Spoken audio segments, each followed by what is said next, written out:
welcome back to my channel. I am Ananya Chaudhary and today we are going to start with a new topic that is जैसे कि आप सभी को पता है कि हम सबके प्री बोर्ड आने वाले हैं, तो प्री बोर्ड आने से पहले हमें कुछ पिछले साल के या फिर प्रीवियस ईयर क्वेश्चंस जो हैं और कुछ इंपॉर्टेंट क्वेश्चंस हमें अच्छे से डिस्कस कर लेने चाहिए, उनको अंडरस्टैंड कर लेना चाहिए। याद नहीं करने, उन्हें अंडरस्टैंड करना है। ऐसे अंडरस्टैंड करना है कि हमने जैसे बुक का चैप्टर अच्छे से समझ लिया हो। तो जैसे अगर हमने बुक का चैप्टर अच्छे से समझा होगा तो हमें क्वेश्चंस की भी पता होगा, तो उन्हें पता उन क्वेश्चंस को हमें कैसे समझना है ये सब भी हमें पता होता है। तो फर्स्ट ऑफ ऑल, अगर आपने अभी तक चैप्टर रीड नहीं किया है तो चैप्टर रीड कीजिए, then come to this video. So we will start with the previous year questions of social science and also its important questions. यहाँ पे मैं जो क्वेश्चंस दूंगी वो सभी चैप्टर्स के नहीं होंगे, कुछ ही चैप्टर्स के होंगे। अगर आपको ऐसा लगा कि इसमें सब चैप्टर्स के नहीं हैं तो don't worry, I will share another video also. So let's start. First we will start with 1 mark questions. Name the civil code of 1804 which established equality before law and secured the right to property. As you all know that who have already read the chapter first, जिसने भी chapter first बहुत अच्छे से पढ़ा होगा हमारी history का,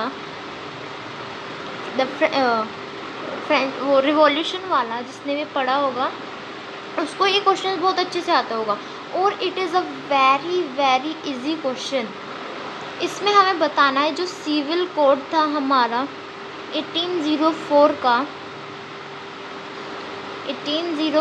का जो एस्टेब्लिश किया गया था, इक्वेलिटी बिफोर लॉ और secure the right to property. ऐसा लॉ जिसने हमारा जो राइट था प्रॉपर्टी का वो सिक्योर किया था और इक्वेलिटी की थी बिफोर लॉ। उस सिविल कोड 1804 का हमें नेम बताना है। तो what's that? That is Napoleonic code.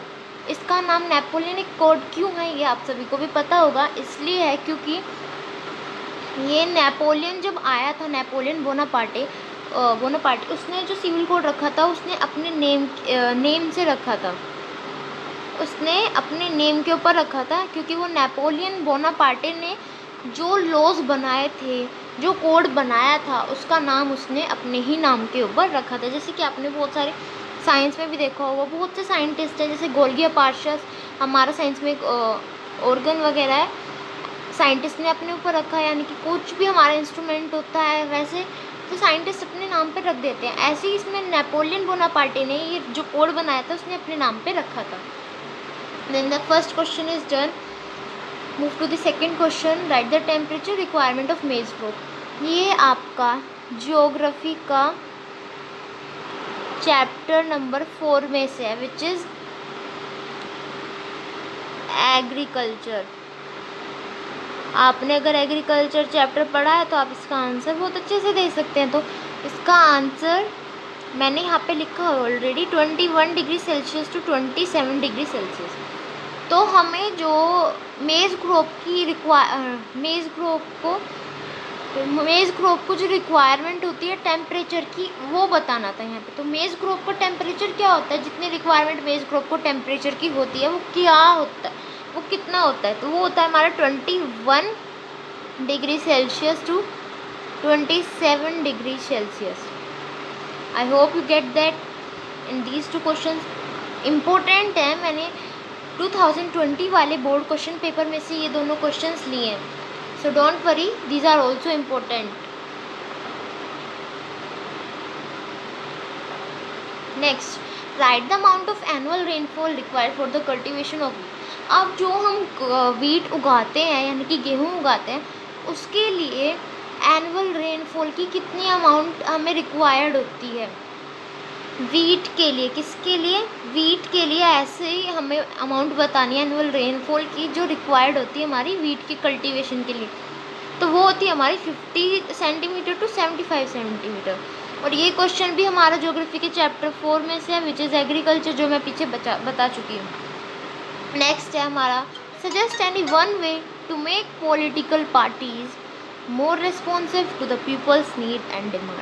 हमें कोई भी एक वे सजेस्ट करना है जो हमारी पॉलिटिकल पार्टीज़ जो हैं जो हमारी राजनीति की जो संस्थाएं मतलब ये होते हैं राजनीतिक, तो इनमें से क्या है, नेताएं वगैरह जो होते हैं ये सब पॉलिटिकल पार्टी फॉर्म करते हैं। तो इन सबको ऐसा हमें एक ऐसा वे सजेस्ट करना है जिससे जो है ये जो पॉलिटिकल पार्टीज़ हैं ये हमारी जो आम आदमी होते हैं, आम पीपल्स होते हैं, यानी कि पीपल्स, नॉर्मल पीपल्स, उनकी नीड और डिमांड, जो उनकी ज़रूरतें हैं और उनकी जो वो डिमांड रख रहे हैं अपनी विश को पूरा करने के, तो उन सब चीज़ों के लिए उन्हें रेस्पॉन्सिव, यानी कि जो वो मांग रहे हैं नीड उनकी जो है, जैसे सड़क ख़राब है, किसी ने एक सोसाइटी में वगैरह मतलब आप कोई भी एक सोसाइटी आप जहाँ पे रह रहे हो वहाँ की आपकी रोड ख़राब है, जो वे ऑफ वॉकिंग वो ख़राब है, then you will talk to your MLA या फिर अदर पॉलिटिकल पार्टीज़ या फिर आपके जो प्रधान होते हैं आपके वहाँ के, तो उन सब से आप बात करोगे। पॉलिटिकल पार्टीज़ ही हुई एक तरह की वो, क्योंकि एक बहुत सारा पीपल्स का ग्रुप होता है उसमें, आप उनसे बात करोगे तो उसमें आप उनसे एक अपनी फरमाइश रखोगे, आपकी नीड है, आप अपनी नीड को रखोगे, ज़रूरत को, कि हमारे यहाँ की रोड ख़राब है, उस पर चलने में भी परेशानी होती है, किसी का एक्सीडेंट भी हो सकता है अगर वो ठीक नहीं करवाई गई, आपने रखा। तो उन्हें ऐसा होना चाहिए कि आपने जो कहा वो आपकी उसको पूरा करें, यानी कि आपकी जो ज़रूरत है उसके लिए रेस्पॉन्सिव करे, रेस्पॉन्स करे आपकी ज़रूरत पे, यानी कि आपने कहा और उन्होंने बनवाई। तो ऐसा एक वे सजेस्ट करना है ताकि वो ऐसा कर सके। ठीक है, नेक्स्ट चलते हैं। तो इसका आंसर है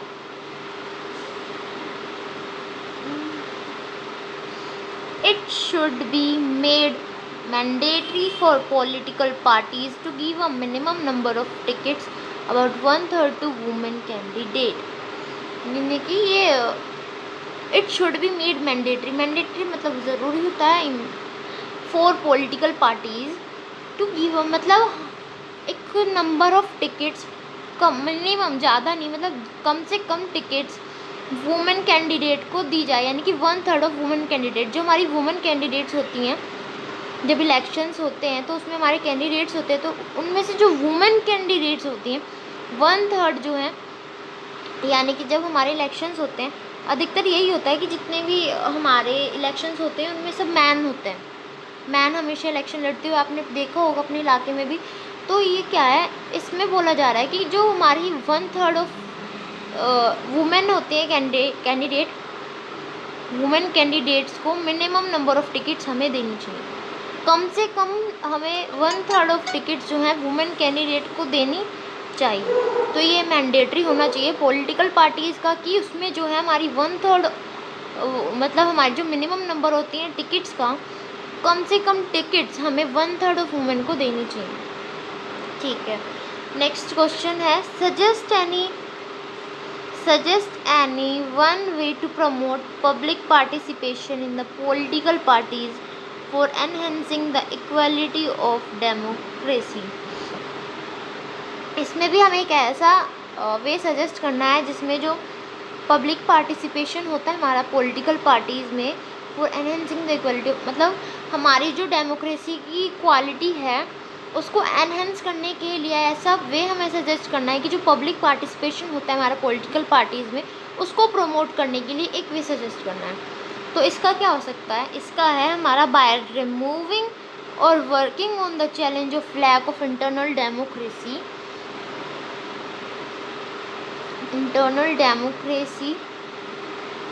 विद इन पार्टीज, यानी कि रिमूव करने से या वर्क करने से challenge pair of lack of internal democracies within parties, मतलब पार्टीज़ के साथ साथ में जो हमारी इंटरनल डेमोक्रेसी के लैक होता है उस चैलेंज पर वर्क करना या उसको रिमूव करना एक ऐसा वे है।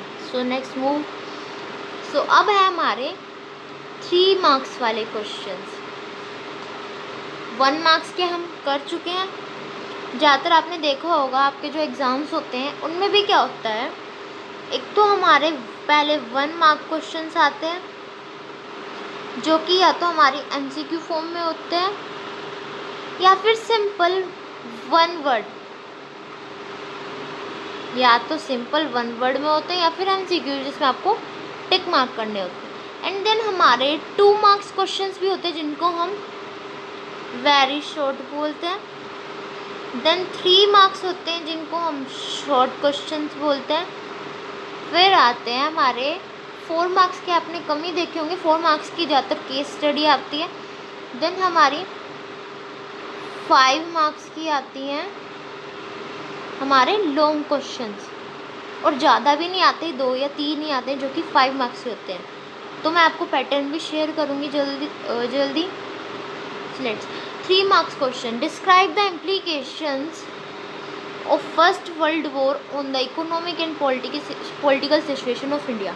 जब हमारी इंडिया में फर्स्ट वर्ल्ड वॉर हुआ था, मतलब जब वर्ल्ड में फर्स्ट वर्ल्ड वॉर हुआ था, तो इंडिया की इकोनॉमिक और पॉलिटिकल सिचुएशंस पे क्या क्या इम्प्लीकेशंस पड़े थे उनको हमें डिस्क्राइब करना है। यानी कि क्या फ़र्क पड़ा था हमारी पॉलिटिकल और इकोनॉमिक सिचुएशंस पे after the first world war, उस बारे में हमें डिस्क्राइब करना है। तो first point, the world created a new economic and political situation. ये तो आप सभी को पता होगा, जब हमारा कुछ भी वॉर होता है तो कुछ ना कुछ चेंज तो होता ही होता है हमारे वर्ल्ड में। तो इंडिया में क्या था, इकोनॉमिक और पॉलिटिकल सिचुएशंस जो वर्ल्ड था उसने क्रिएट कर दी थी।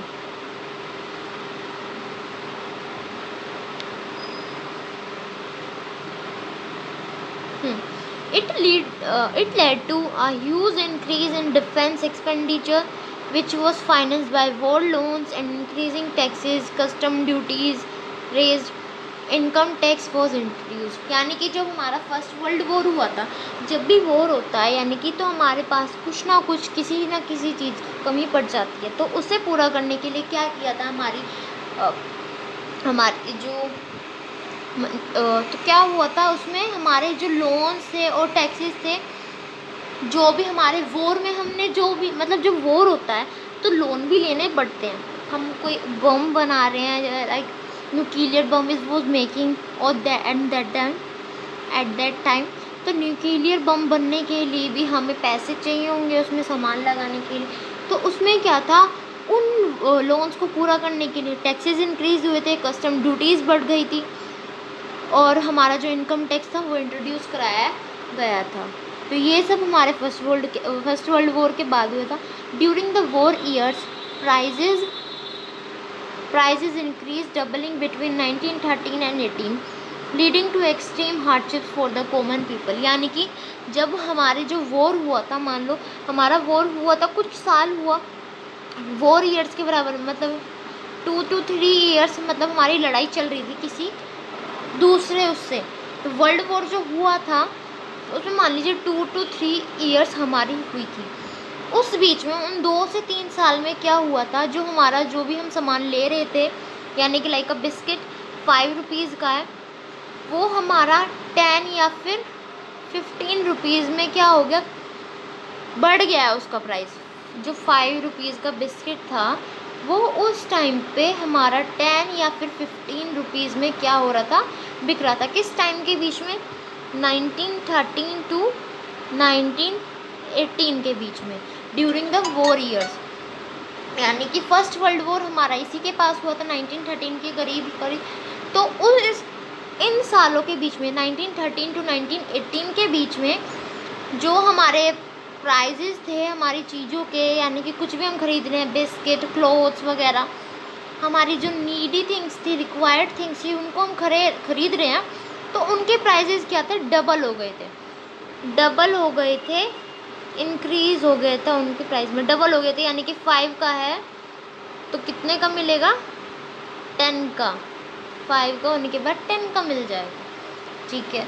Villagers were called upon two supply soldiers and the force requirement in rural areas caused wide spread income. जो विलेजर्स थे, यानी कि जो गाँवों में रहते हैं, छोटे छोटे कस्बों में, उनका क्या था, जो गाँवों में जितने भी छोटे बच्चे होते हैं, यानी कि 19 to 21 की एज में जितने भी होते, तो सप्लाई सोल्जर्स को सप्लाई करने का उनका काम था। यानी कि जैसे अभी चल रहा है हमारा अग्निवीर वाला, उसमें भी हमें 19 to 20 एज वाले जितने भी लड़के हैं उनको आर्मी की उसमें भेजना है फॉर 4 ईयर्स। तो ऐसे ही उसमें पहले हुआ था जब हमारी लड़ाई हो रही है तो उसमें हमें बहुत सारे सोल्जर्स चाहिए, बहुत सारे पर्सन्स चाहिए to fight against the other team. So for that we need more soldiers. इसलिए जो विलेजर्स थे उनको सोल्जर्स भेजने पड़े थे. And the forced requirement in rural areas caused widespread anger. Next question, why is tertiary sector becoming so important in India? This question is very very very important. And ये question हमारा बहुत से तरीक़ों से आता है कि जो टर्शरी सेक्टर है वो हमारा इतना इम्पोर्टेंट क्यों हो रहा है इंडिया में. इसको हम और भी तरीक़ों से लिख सकते हैं, यानी कि लाइक वाई बहुत से तरीक़ों से आ सकता है. मैं आपको उसके बारे में भी बताऊंगी. तो फर्स्ट है हमारा why is tertiary sector becoming so important India. जो टर्शरी सेक्टर है वो इंडिया में इतना इम्पोर्टेंट क्यों हो रहा है. एक तो इस वजह से भी हो सकता है क्योंकि टर्शरी सेक्टर जो है ये हमें सर्विस प्रोवाइड कराता है. टर्शरी सेक्टर हमें सर्विस प्रोवाइड कराता है, like transport, one place to another transport करना कुछ चीज़.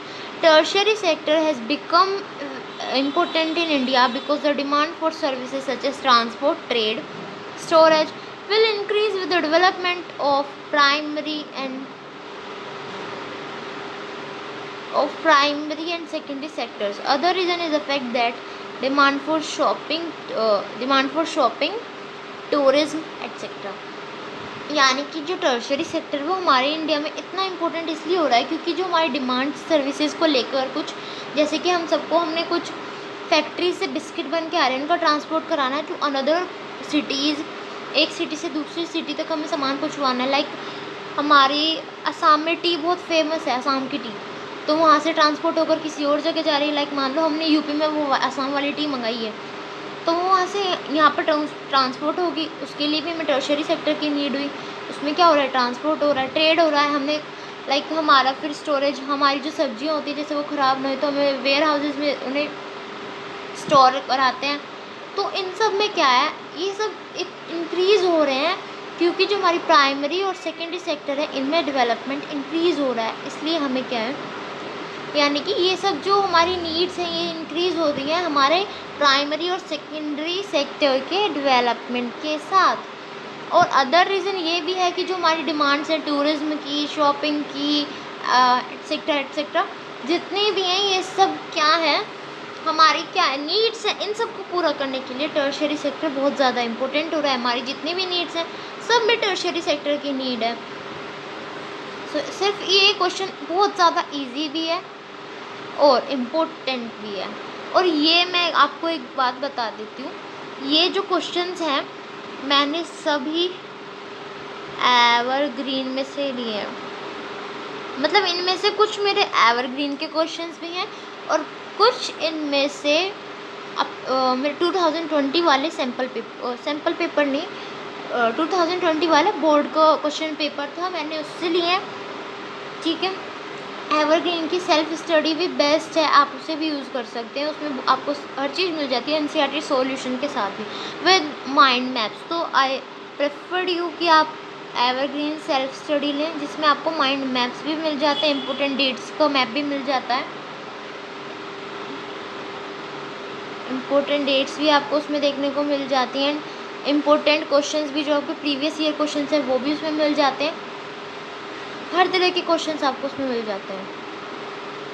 नेक्स्ट है हमारा why is organise sector preferred by the employees. यानी कि हमारे जितने भी एम्प्लॉयज़ होते हैं, कार्यकर्ता, वो ज़्यादातर ऑर्गेनाइज सेक्टर ही क्यों प्रेफर करते हैं, यानी कि ऑर्गेनाइज सेक्टर में ही जाना क्यों पसंद करते हैं.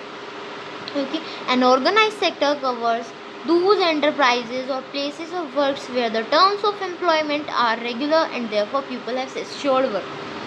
ये आप सभी ने पढ़ा होगा कि ऑर्गेनाइज सेक्टर क्या है. जितनी भी हमारी एक्टिविटीज़ होती हैं, यानी कि एंटरप्राइजेज और प्लेसेस ऑफ वर्क, ये जितनी भी चीज़ें ऑर्गेनाइज सेक्टर इनको कवर करता है.